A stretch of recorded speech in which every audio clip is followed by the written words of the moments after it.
نحمده ونصلي على رسوله الكريم. أما بعد فأعوذ بالله من الشيطان الرجيم. بسم الله الرحمن الرحيم. ولقد صرفنا في هذا القرآن للناس من كل مثل وكان الإنسان أكثر شيء جدلا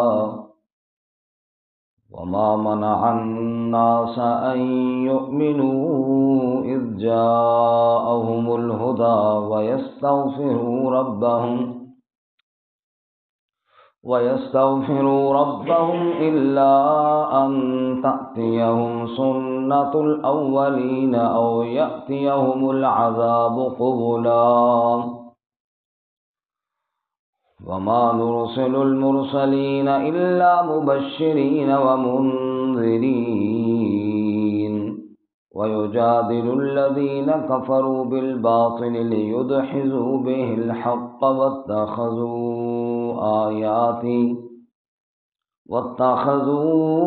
آياتي وما أنذروا هزوا.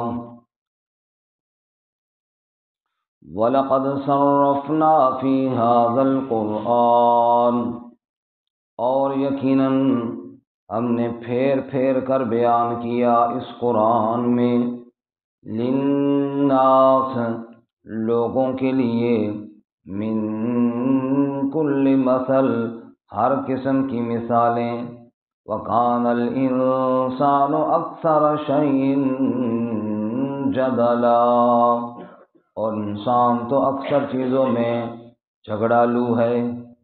وَمَا مَنَعَ النَّاسَ أَن يُؤْمِنُوا إِذْ جَاءَهُمُ الْهُدَى، اور نہیں روکا لوگوں کو ایمان لانے سے جب ان کے پاس ہدایت آ گئی. وَيَسْتَغْفِرُوا رَبَّهُمْ، اور اس بات سے کہ وہ استغفار کرتے اپنے رب سے.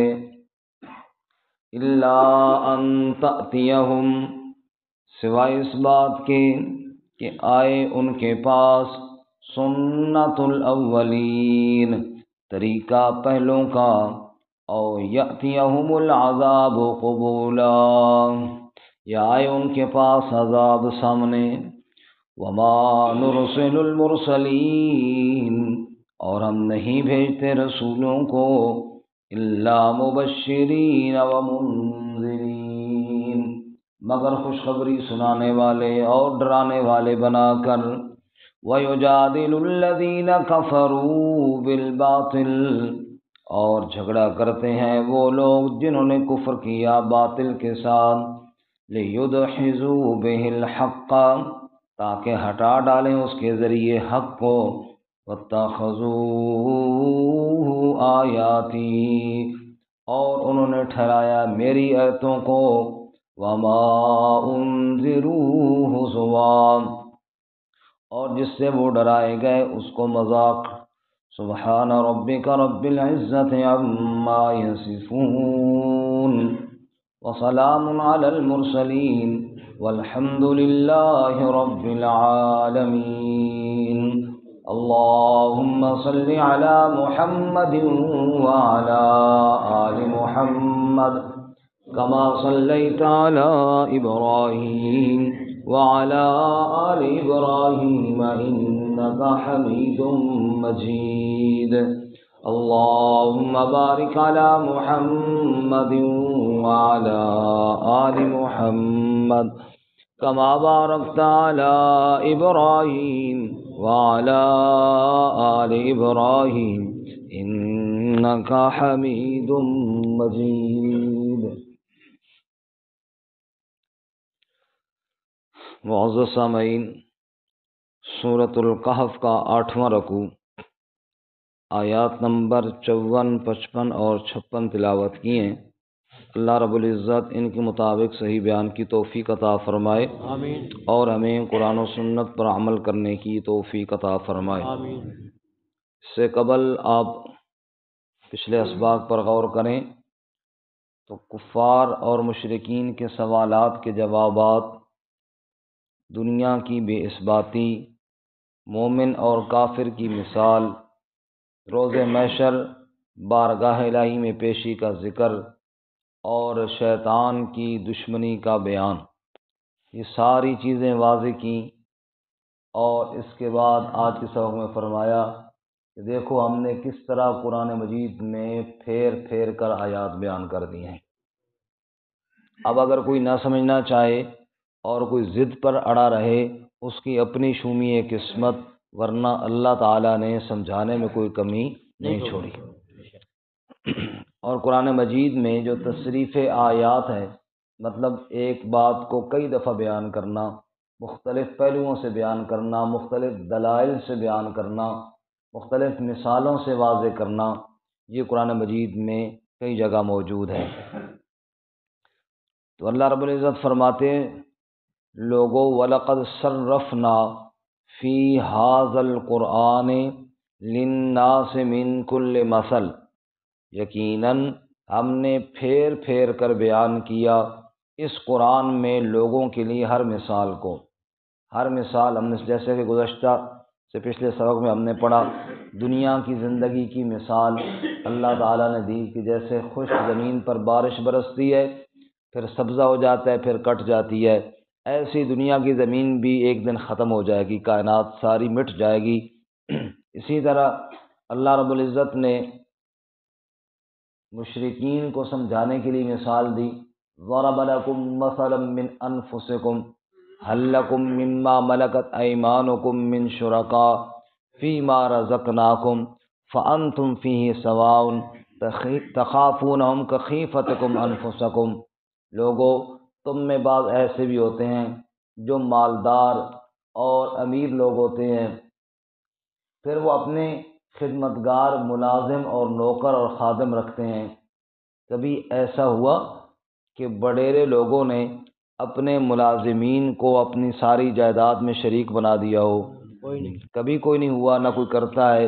رب فرماتا ہے تم انسان ہو کر انسانوں کو اپنے معاملات میں شریک نہیں بناتے ہو، تو دنیا والوں کو میرا شریک کیوں بنا دیتے ہو؟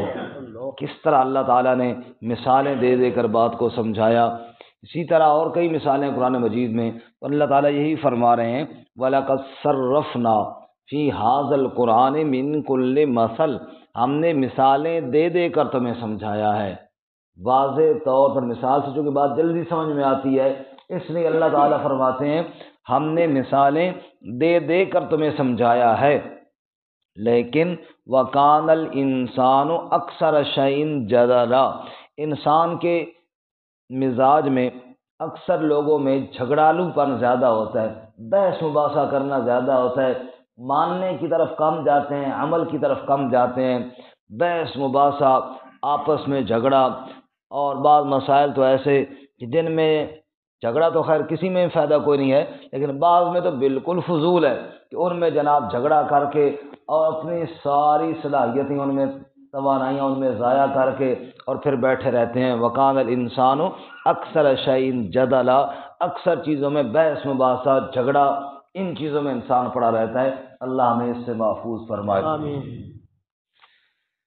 اور آج کل بھی یہی ہے کہ بحث مباحثے زیادہ ہیں، عمل بہت تھوڑا ہے، عمل بہت کم ہے۔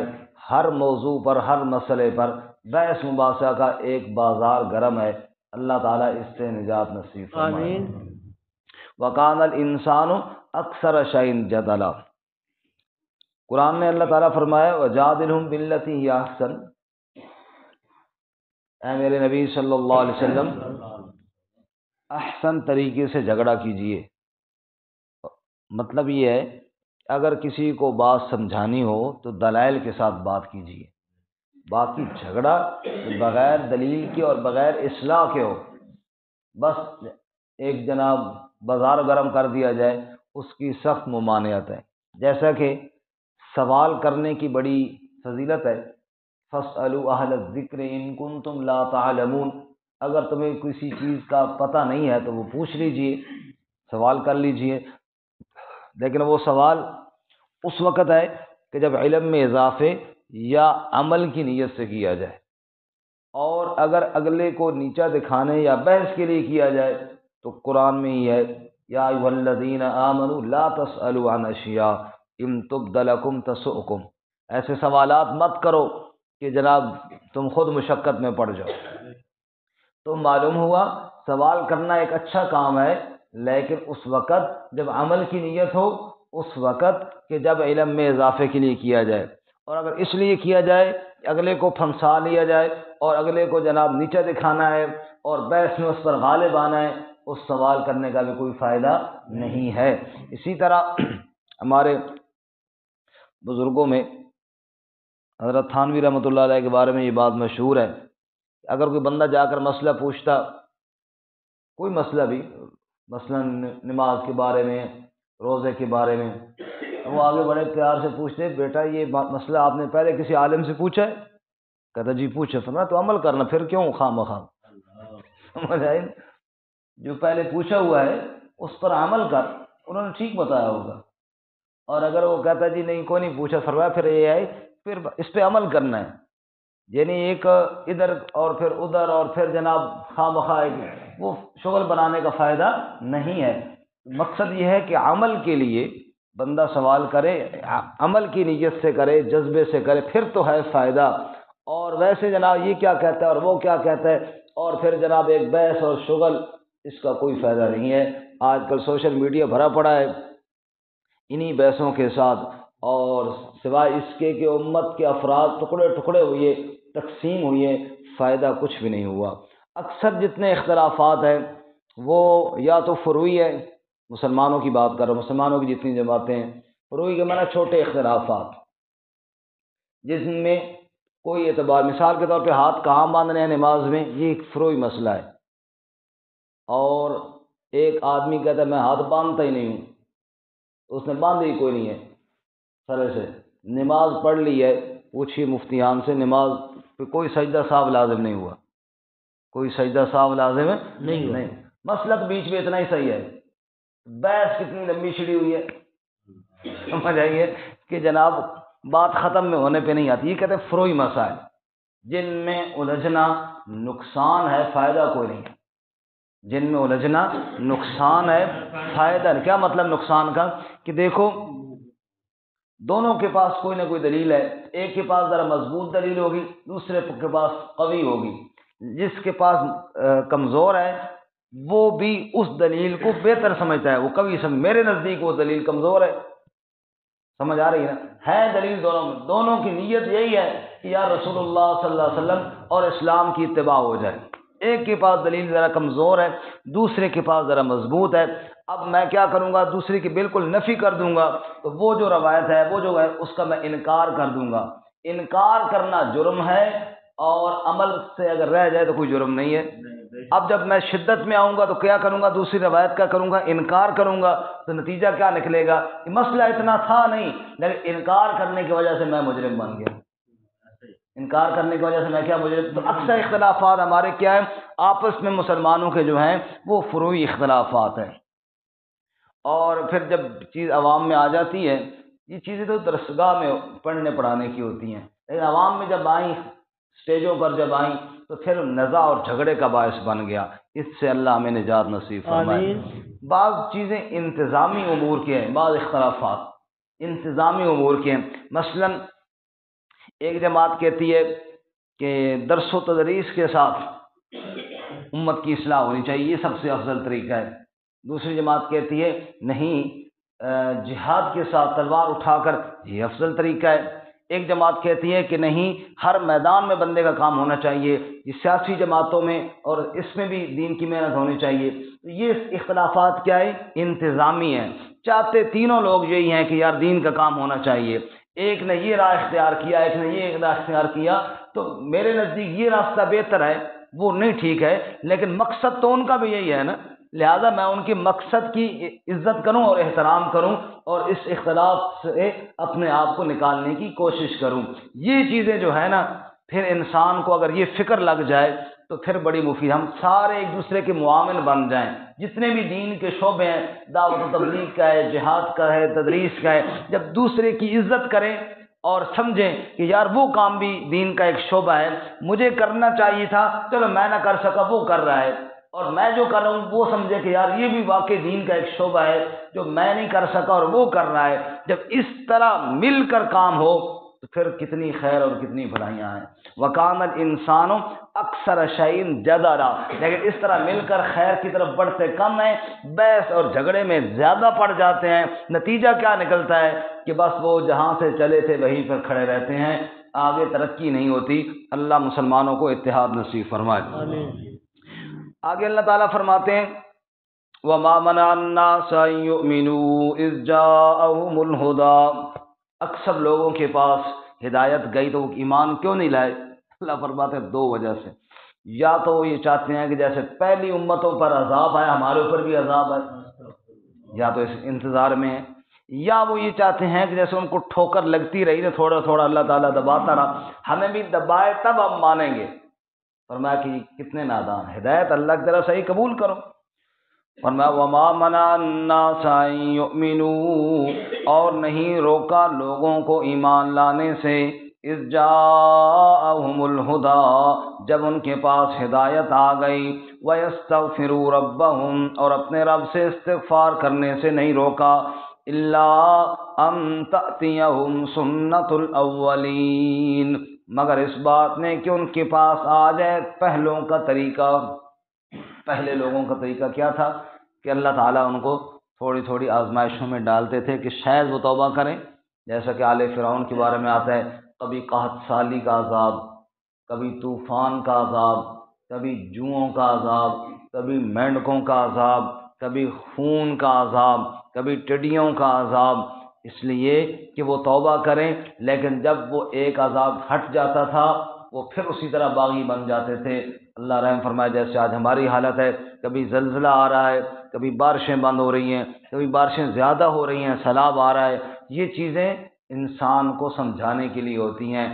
الا ان تأتیہم سنت الاولین، یہ پہلے لوگوں کا طریقہ رہا ہے، یعنی پہلی امتوں میں اسی طرح اللہ تعالیٰ ان کو آزمائشوں میں ڈالتے رہے تاکہ توبہ کرے۔ یا پھر دوسرا طریقہ، او یأتیہم العذاب قبلا، یا عذاب ان کے سامنے آ جائے۔ استغفر اللہ، اللہ ہمیں معاف فرمائے، آمین۔ اللہ اپنی گرفت سے بچائے۔ آمین۔ جس قوم پر عذاب آیا پھر اس کا ستیہ ناش ہو گیا۔ ہاں، اللہ فرماتے ہیں لوگوں، میرے رسول جو آتے ہیں آتی خوشخبریاں سنانے کے لیے ہیں اور ڈرانے کے لیے، اگر تم ان کی خوشخبریوں پر یقین نہ کرو، ان کے ڈرانے سے ڈرو نہیں، تو پھر رسولوں کو تم نے کون سا مانا ہے؟ فرمایا وما نرسل المرسلین، اور ہم نے نہیں بھیجا رسولوں کو الا مبشرین و منذرین، مگر خوشخبری سنانے والے اور ڈرانے والے بنا کر، وَيُجَادِلُ الَّذِينَ كَفَرُوا بِالْبَاطِلِ، اور جھگڑا کرتے ہیں وہ لوگ جنہوں نے کفر کیا باطل کے ساتھ، لِيُدْحِضُوا بِالْحَقَّ، تاکہ اس باطل کے ذریعے حق کو مٹا ڈالیں۔ ایک طرف میرے سچے رسول میری سچی آیات پڑھ کر سناتے ہیں، دوسری طرف منکرین باطل طریقوں کے ساتھ حق کو مٹانے کی کوشش کرتے ہیں۔